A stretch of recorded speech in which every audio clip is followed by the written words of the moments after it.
Beyond Stillness, Stories After Stroke is made possible by our guests and tax-deductible donations from friends and listeners like you. Join us in empowering stroke survivors with stories of wisdom, purpose, connection, and hope at www.beyondstillness.org.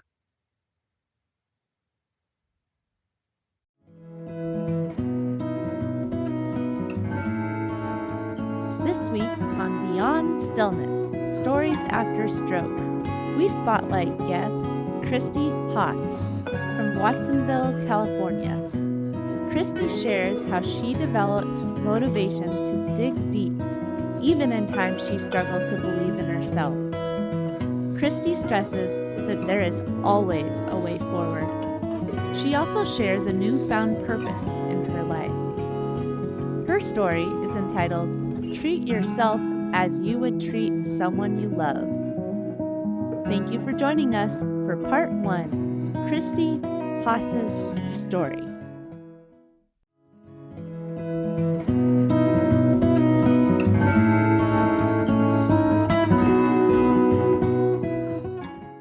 Hello and welcome to Beyond Stillness. Stroke offers a powerful, life-changing shift in perspective. Each colorful memory creates a parable for life's greater teachings, a compass for journeys ahead, and inspired wisdom for unique growth.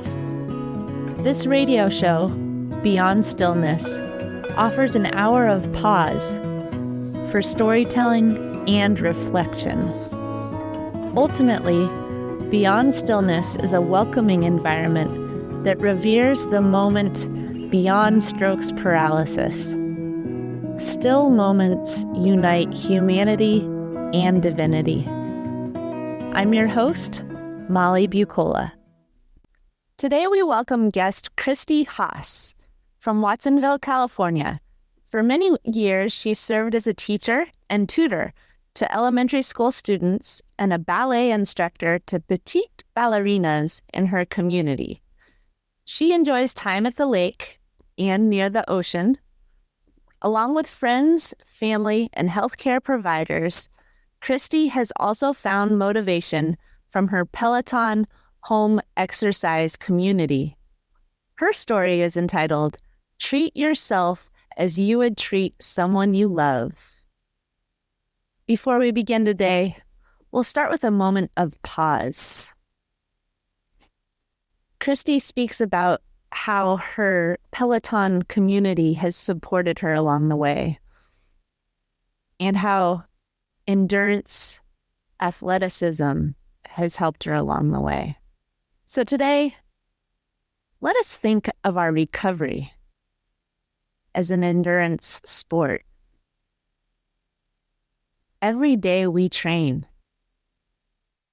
Some days we train more than others, but always it's on our mind. Our physical exercise, what we put into our bodies, the people we surround ourselves with, all of it is part of our training.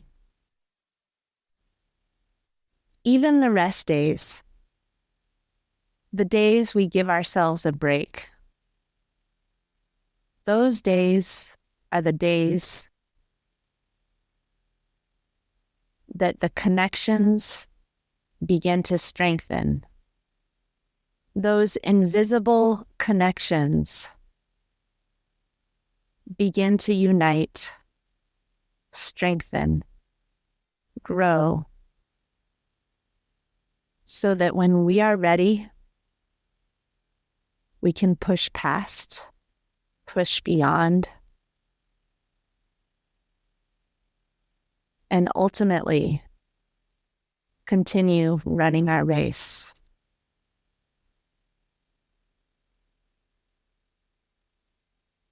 Today, we give thanks for how far we've come and for the strength that will undoubtedly come as we progress forward. Thank you, Molly. On August 1st, 2022, I hosted a dinner gathering at our house. I was exhausted by the end of the evening. However, I woke around 3 a.m. feeling as if I had an ice pick through my head. It was a raging headache. I asked my husband for some Tylenol and help getting to the powder room. I could not get up, so he kindly and sleepily offered to assist me to the bathroom. As my feet hit the floor, I collapsed into his arms, nearly knocking us both to the floor. My husband made the decision to call an ambulance, despite my persistence that I was fine. The medics whisked me away to Watsonville Hospital, where they confirmed that I had had a stroke, and transferred me up to Stanford Hospital, where they were better equipped to treat me. They were ready to receive me. I stayed there for about 10 days or so, but don't have much memory of it. I realized there that I couldn't even go to the bathroom on my own. I remember feeling so helpless and desperate to get better. I had a heparin IV in my elbow, and every time I bent my right arm, the alarm would sound so as to not block the flow. I wasn't new to hospitals. In 2005, I had my aortic valve replaced. I required another valve replacement in 2019. I woke up from each of those procedures within a few days and was able to get up and move around. I was even allowed to shower. This recovery was clearly going to be different. I wasn't going to get out of bed because I couldn't stand on my own 2 feet, let alone walk. At one point, they transferred me to the Santa Clara Valley Medical Acute Care Unit via ambulance, where they were specifically staffed to handle more of my needs. I remember joking around with the ambulance drivers, Mo and Joe, telling them that I was hoping they were a sign of better mojo in my near future. I'm actually thankful for little moments of levity like that, when I am able to bring some humor to a scary situation. At the Santa Clara Valley Medical Acute Center, they assigned me to a team of therapists. I was to be treated as part of the Orange team. One of the therapists was a parent of a student in my son's first grade classroom. I had experience teaching reading specifically and enjoyed working in my son's classroom as a reading assistant, helping the students learn to read. It felt good that there was someone in the acute care facility who knew my pre-stroke self. When I was finally released from the acute care facility, I moved in with my son, who was living in a home we have in Sunnyvale, California. It's much closer to my doctors and therapy treatment centers. And isn't that just what a 20-something young college graduate wants? Their disabled mom moving right in as he gets a little taste of freedom? The stroke left me with a condition called left neglect, something I knew nothing about, was about to get a crash course in. I recall feeling just like a crash dummy, constantly running into brick walls at maximum velocity, powerless to help myself regain what that stroke stole. My peripheral vision on the left side was also gone. We hired a caregiver who could drive me to and from therapy appointments. My husband was driving a ton during that time, too. Our house was in Watsonville, which is more than an hour away. My son's place was unable to accommodate all of us sleeping comfortably under one roof. The whole reason I moved in with our son was that the house was a single level and was easier for me to maneuver around. My friend Kimmy told me about 2 therapists, an OT and PT, who provided home care, and it helped another friend of hers who also suffered a stroke. With their help and tons of hard work and dedication with these women and their at-home care, he has almost fully recovered. Thankfully, I was able to connect with these same in-home therapists. The OT would arrive twice a week with her massage table in hand. It was actually like a torture table. Her massage method was called nerve flossing. Anyone who has experienced the pain of that procedure can imagine the shrieks of pain that the neighbors were subjected to. The flossing helped me to regain the mobility of my shoulder that had begun to freeze from lack of use and movement. After the massage, she would have me stand up and do what we would call the gorilla walk. I would stand up and try to walk. In order to protect my left knee from hyperextending, she would keep the sock on my left foot and encourage me to keep my left knee bent. Thankfully, my right leg was strong from being a Peloton badass. Alicia taught me a safer way to step forward with my right foot and drag my left leg knee bent while crouching low on my right leg in a manner resembling a gorilla. Michelle, the PT, arrived twice weekly also. She helped me with mobility and balance. I would hold on to the kitchen island and sidestep around. She would also put a yoga mat on the floor to teach me and help me practice getting up on my own in case I fell. I would, per her instructions, get on my hands and knees, then try to push myself using the sofa for leverage and push my my left foot to the front, where I would push through both legs, holding on to the sofa and Michelle. I was terrified I'd tip over. I would also practice standing and finding my balance. Here is where my ballet experience really came in handy. I'd never be at a nutcracker performance again, but I found my way back to standing on my own 2 feet. I was elated.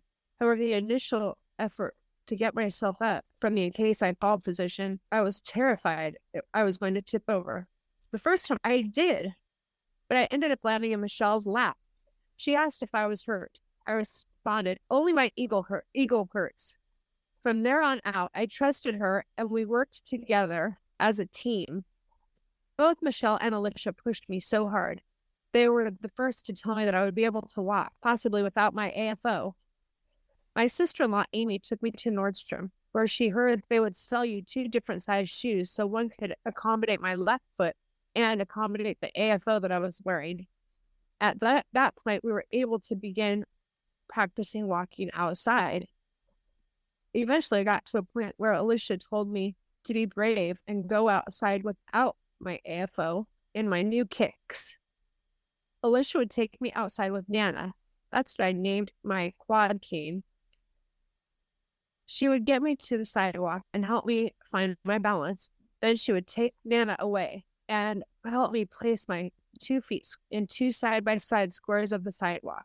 The goal was to walk, taking longer strides while holding my feet farther apart so that I was walking from square to square forward on the sidewalk. I tried to balance and walk at the same time. I made my way to the neighbor's fence. There were little posts, and she told me there were resting places along the fence. Alicia told me to take little bites from each exercise, just one at a time, and not to expect myself to have to do everything all at once. I rested, got up and walked a little farther, rested again, anxious because I felt like my knee would buckle, and I would think, here we go, I'm going to fall this time. The chatter in my head was always negative. Pushing it out and making room for Alicia's positive feedback was my next challenge. I felt as if I really needed my cane, per the negative thoughts and fears. Alicia would remind me how far I would walk, how far I had walked. She said, I believe in you, and asked, why don't you believe in yourself? I decided, you know what? I have to do this. I have to do it for myself. I have to do it for my family. I have to do this in order to ride my Peloton again. I've come so far and worked too hard to not go all the way.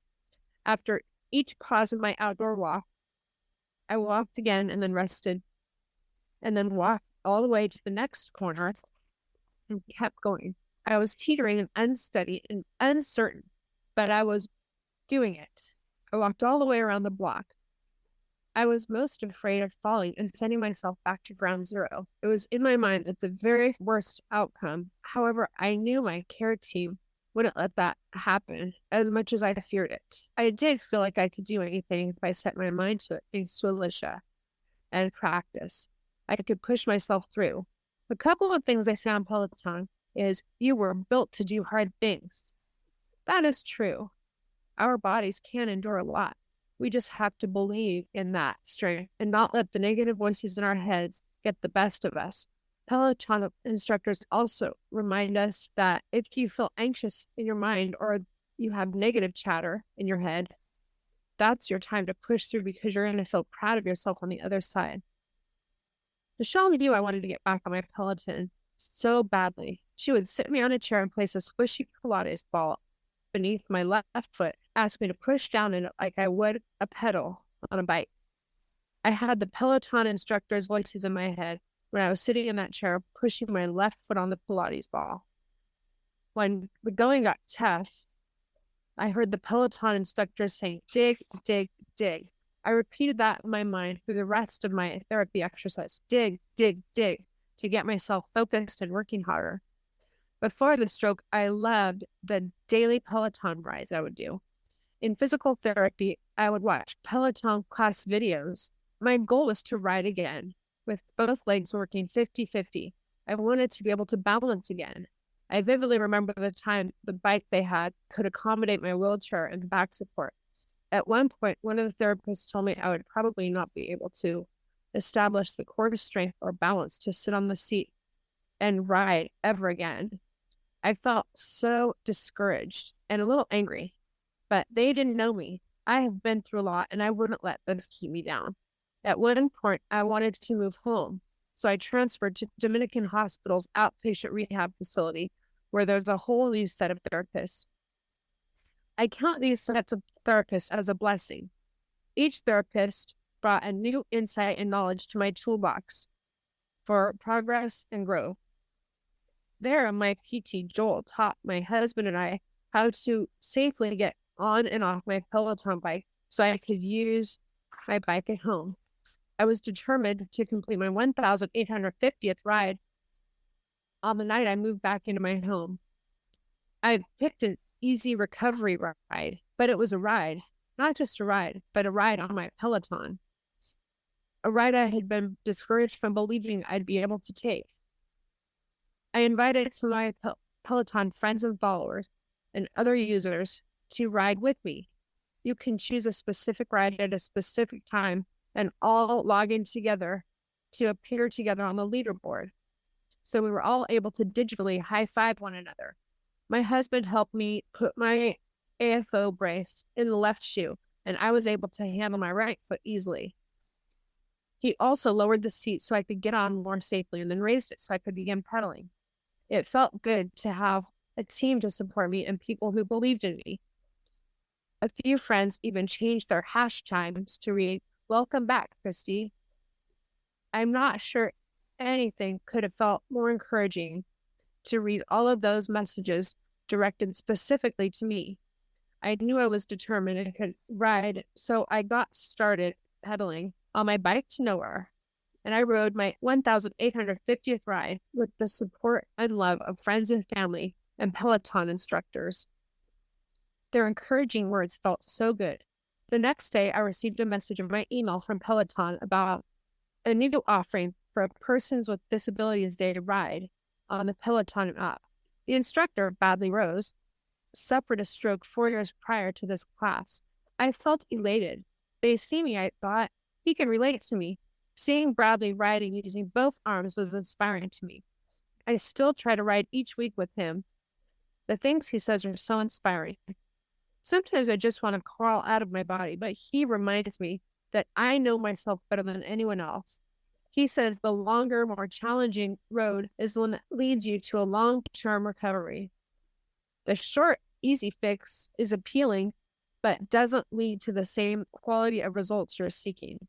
Just give yourself the grace to heal and achieve your goals. I have to remind myself this all day, every day. The recovery journey sometimes feels monotonous, but one of my therapists compared our work to a field of standing grass. Imagine a hillside full of tall grass. You want to get across and you have to walk through it to make a path. The next day, the grass is tall and the path is gone, so you repeat that process for days and days until that pathway becomes permanent.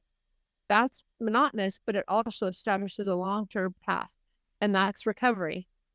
I've learned that there's always a way forward. Sometimes the way is unclear or feels like it's going nowhere, but there's always hope in the journey. By this point in my journey, I had figured out how to walk most of the time, still using my cane, or even a wheelchair from time to time. I struggled with the idea of using my cane because it meant I couldn't carry anything if I was using my cane to support my balance. I was ready to walk without it, but didn't feel like I was getting there through traditional therapy. I knew I would eventually be able to walk without a cane, but needed to figure out a different path forward because conventional therapy wasn't helping me as quickly as I wanted it to. My patience has always been my worst attribute, and this has surely been a test of it. I found myself really frustrated with this situation. My friend Tiffany suggested an acupuncturist who had helped her dad after his stroke. He was able to help him find strength and confidence to walk without assistance. I knew I needed to give this neuroacupuncturist a call. Dr. James Liu owns a physical therapy gym and an acupuncture practice that is different than anything I had ever seen. When I visited him, he set the needles in my head to help stimulate my brain-body connection. He then connected needles in my left arm and leg where the muscles needed activation and hooked the needles to an e-stim machine, adjusting the strength of the stimulation until the targeted muscles begin to twitch. We allowed the needles and my muscles to rest for 20 minutes while the needles are still inserted. I call it shockupuncture. It's acupuncture with a shock. After each session, I progressed to his PT gym where there are 4 amazing physical therapists ready to instruct me through strengthening exercises.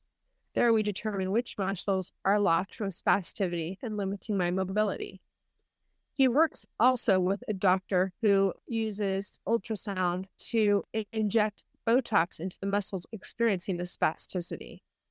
Once the Botox has time to work, within a few weeks, we intensify the PT, strengthening the muscles I'm trying to regain intentional movement in. After my first round of injections, the physical therapist worked to be able to open the fingers on my left hand. Before the Botox treatments, my fingers would be closed so tightly you couldn't even pry them open. When she did the Botox injections in my finger flexors, it began to open, and we were working on strengthening the neural pathways to my hand so that it can begin opening and closing when I want it to. A combination of treatments and opportunity to try different approaches gave me the hope and confidence to walk without my cane. Dr. Liu believed in me. He believed in me so much that I began believing in myself. His mode of therapy, combined with the belief and persistence, gradually made me develop the permanent path to walking independently. Throughout this whole process, I've set small weekly goals. Accomplishing each one gives me encouragement to set a new goal and accomplish future goals. Keeping goals specific and focused instead of broad and global is helpful. I continue trying, and when asked how I'm doing, I've adopted the response of a friend. I'm doing a little better each day. This response is reassuring to them, positive thoughts and positive talk to myself. I've figured out a way to get myself back up off the floor and how to get help. I know I was built to do hard things, but sometimes I need a hand, and that's okay. It takes the courage and strength to recognize you need help, and even more courage and strength to actually ask for the help you need. Just when you think you can't do anymore and you've reached your limit, you have to push yourself through the challenge, and you'll make it to the other side, feeling so proud of yourself. Ironically, sometimes recovery is more of a mental strength test. Stop the negative chatter. It's only in your head. Even though we get so focused on the external physical test, sometimes you have to believe you can and decide what you want and not let anything keep you from getting it. Right now, choose one small goal you'd like to accomplish. For me, the first goal was just to be able to clap my hands together. My next goal is being able to shave my left armpit without help. Find someone who is qualified to help you achieve these goals and who believes in you. And then believe in yourself. Once you accomplish that goal, your determination and confidence will build and you will move forward. Ultimately, there is no finish line. You just have to accept where you are and look back at all you've accomplished. My son took short videos of me in the early moments of recovery. He has continued to do so as I make progress. When I feel stuck and drained and unmotivated, I watch those videos and see how far I have come. It's a progress, not perfection road. At first, I felt sorry for the girl in those videos, but now I feel proud of the woman I have become since those times.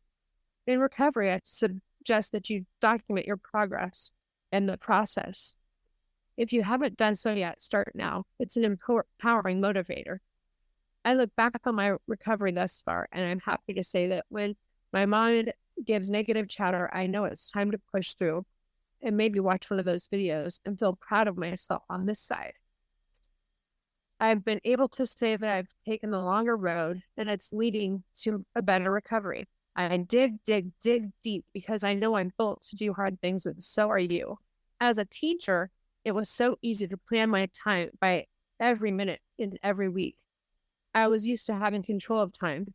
However, as a stroke survivor, I've realized that time is not in my control. Time is something I just tricked myself to believing I can control. Now, time is controlling me. Like I said, there's no real finish line. You just have to keep pushing yourself a little farther to get yourself to your ultimate goal of recovery. As far as I've come, I still have days when I feel frustrated and cranky. My husband is so patient with me, and I'm so fortunate to have him by my side in this journey. I'm also fortunate to have amazing family and friends and a huge village to begin my recovery with. I had so many visitors at the hospital. My husband actually had to begin a schedule to make sure that I didn't have too many visitors at a time because we were clogging up the sign-in area. Not all patients were that fortunate. And I've decided that once I make a decent enough recovery where I can get around independently, I would like to be a person who goes into the stroke acute center and visits people who don't have as many visitors and tries to encourage them and support them so that they don't feel lonely or afraid. Another thing my husband did was explore every potential opportunity he heard about. Most recently, I began working at the junior college near us in a stroke and disability program, where I have met so many wonderful friends and people. The instructors are wonderful and kind and understanding. And the other people I've met there really understand what I'm going through. With all the love and support of family and friends, they really can't understand how it is to feel in this body at this time. However, the people at the Stroke Recovery Center really understand me and see the challenges I face every day. And we've decided together as a group that challenges are just another way of saying opportunities. Every challenge we face is another opportunity to learn something new and move ourselves forward. Through the Stroke Recovery Center, I have met Molly and been able to give this podcast a try. I sincerely wish that I had heard about this podcast while I was in the hospitals during that time so that I could understand I wasn't alone in this struggle or this fight, and that there was a way beyond it, and that other people had been there and done that.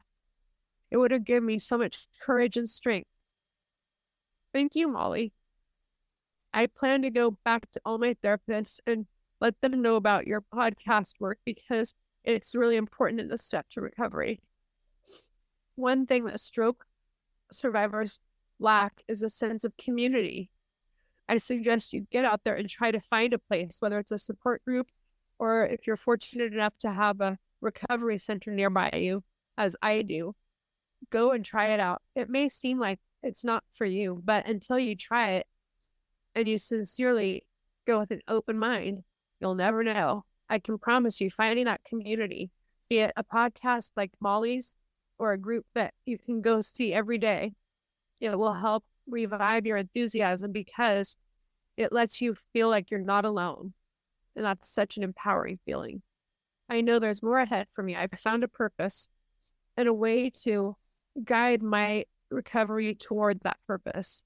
I know I want to go visit those patients in the stroke recovery area. And I feel good about that. Every day I want to do it a little bit more.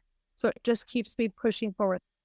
The best way to help yourself is to help someone else. It not only cheers them, it cheers you as well. And it shifts the focus from yourself and being in your head too much to focusing on someone else and helping them and trying to bring your best to their day.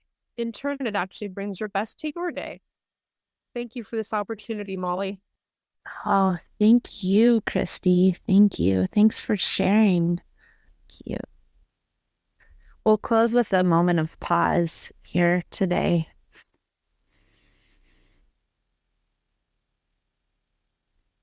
Allowing what Kristi has said about her experience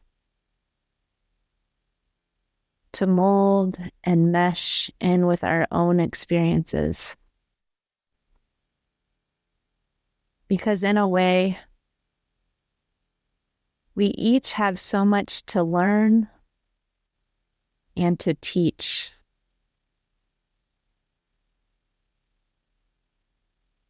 We have all been walking a path that is unique, yet we are accompanied by many. So today, we give thanks for those on our pathway with us, our therapists, our fellow stroke survivors, our family members and friends, healthcare providers.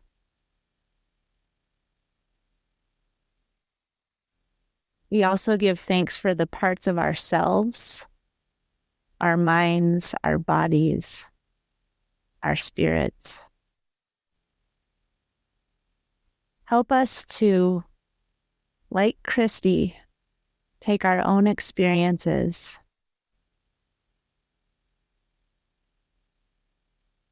and offer them to others as a source of strength and inspiration.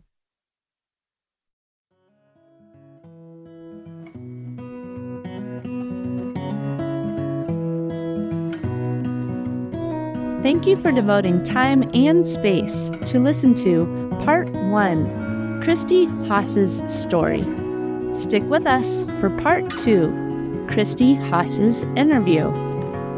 Each colorful memory creates a parable for life's greater teachings, a compass for journeys ahead, and inspired wisdom for unique growth. In this episode of Beyond Stillness, Kristi Haas shared how she developed motivation to dig deep, even during times she struggled to believe in herself. She stressed that there is always a way forward. She also shared her newfound purpose in life. Kristi's story is entitled, Treat Yourself as You Would Treat Someone You Love. If you enjoyed this moment of pause for storytelling and reflection, please like, share, or subscribe to the Beyond Stillness Stories After Stroke podcast. Again, thanks for listening. And remember, as part of the stroke community, you are more than supportive. You are inspirational.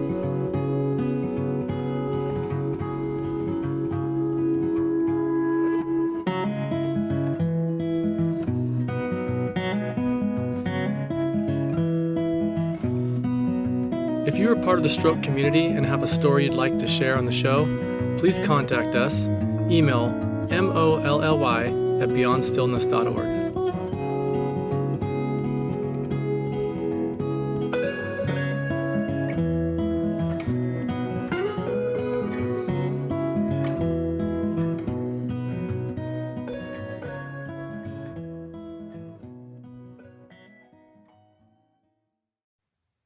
Beyond Stillness, Stories After Stroke is made possible by our guests and tax-deductible donations from friends and listeners like you. Join us in empowering stroke survivors with stories of wisdom, purpose, connection, and hope at www.beyondstillness.org. Another way to support is to like, share, or subscribe to our weekly show. Again, thank you for devoting time and space for this week's episode of Beyond Stillness, Stories After Stroke.